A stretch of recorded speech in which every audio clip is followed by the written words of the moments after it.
प्यार से कहना। सत्संग जी,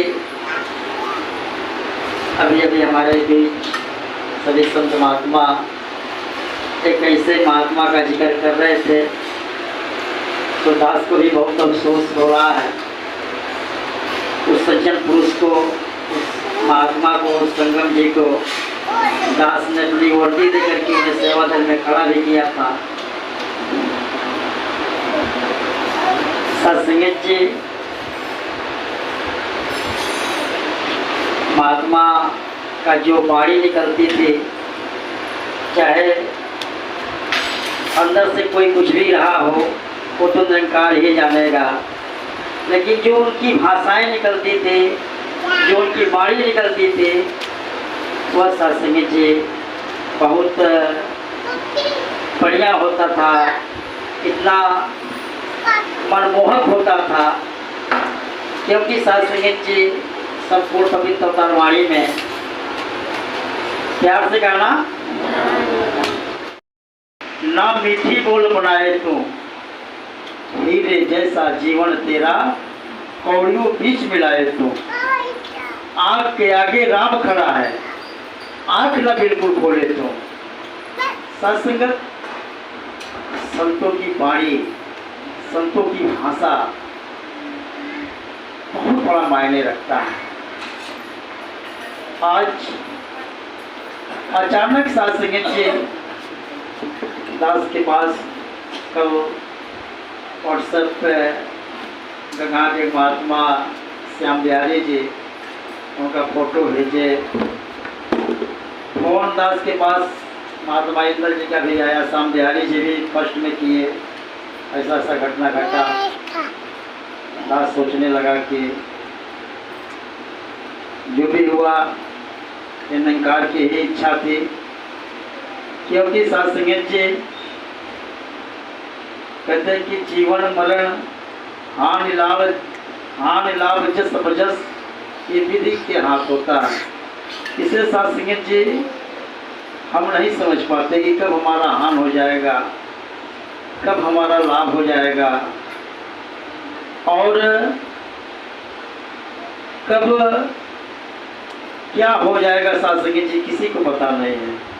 इसीलिए कहते हैं कि पल में परलय होत है, बहुर करोगे कब। सत्संग जी, आया है सो जाएगा, राजा रंग फकीर, कोई चढ़ चले सिंहासन, कोई बदले जा जंजीर। तो जाना तो भी सभी को है, यहाँ कोई रहने के लिए नहीं आया है। एक ना एक दिन सभी को इस शरीर को छोड़कर चला जाना है। पर सत्संग जी हम फिक्र नहीं कर पाते, हम वो सोच नहीं पाते। जिस प्रकार से सत्संग जी एक पिंजड़े में कसाई ने मुर्गे को बंद कर देता है और एक मुर्गे को निकाल करके और उसे काटता है, बाकी के मुर्गे उधर मुड़ी घुमा करके देखते हैं, लेकिन समझ नहीं पाते कि मेरी भी बारी आएगी। ठीक इसी प्रकार से सत्संगत, एक नायक के सभी की बारी आती है। कैसे हाड़ जले लकड़िया जले, जले जलावन हार, कोटि धारा भी जले, केसु करे पुकार। सत्संग जी, लकड़िया तो इस शरीर को जलाती है और जलाते जलाते लकड़ियां खुद जल करके राख हो जाती है। लेकिन सत्संगत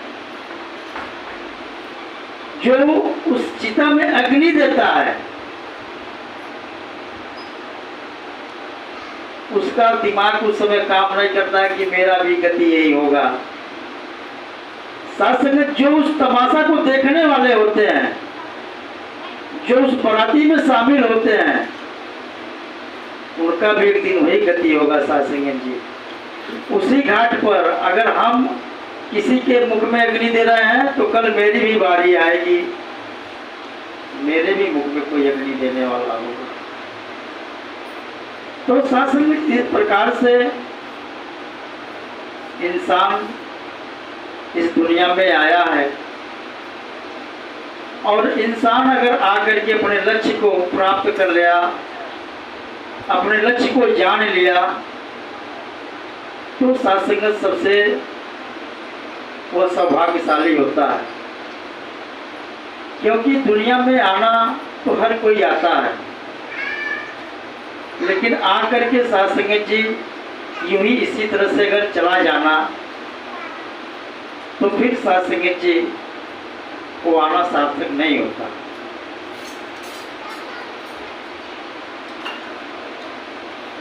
क्योंकि साथ संगत इस दुनिया में तो हर कोई आता है, लेकिन अगर हम नजर उठा करके देखें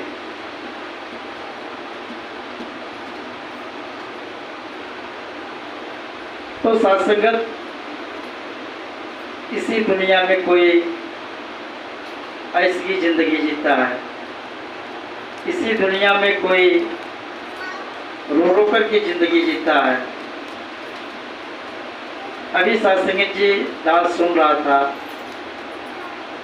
महात्मा जन अपने विचारों में कह रहे थे कि गरीब क्यों संत होते हैं। साथ संगत जी संत कभी गरीब नहीं हो सकते, संत गरीब होते ही नहीं है, उनकी मानसिकता गरीब होती है, उनके अंदर की जो हाइहाट होता है वो गरीब होता है, उनके अंदर का जो लालच होता है वो गरीब होता है। क्योंकि साथ संगत जी संत तो एक नंबर धनी होते हैं। कहते पायो जी पायो मैनो राम रतन धन पायो, वस्तु अमोलक दीन मेरे सतगुरु कर कृपा अपनायो।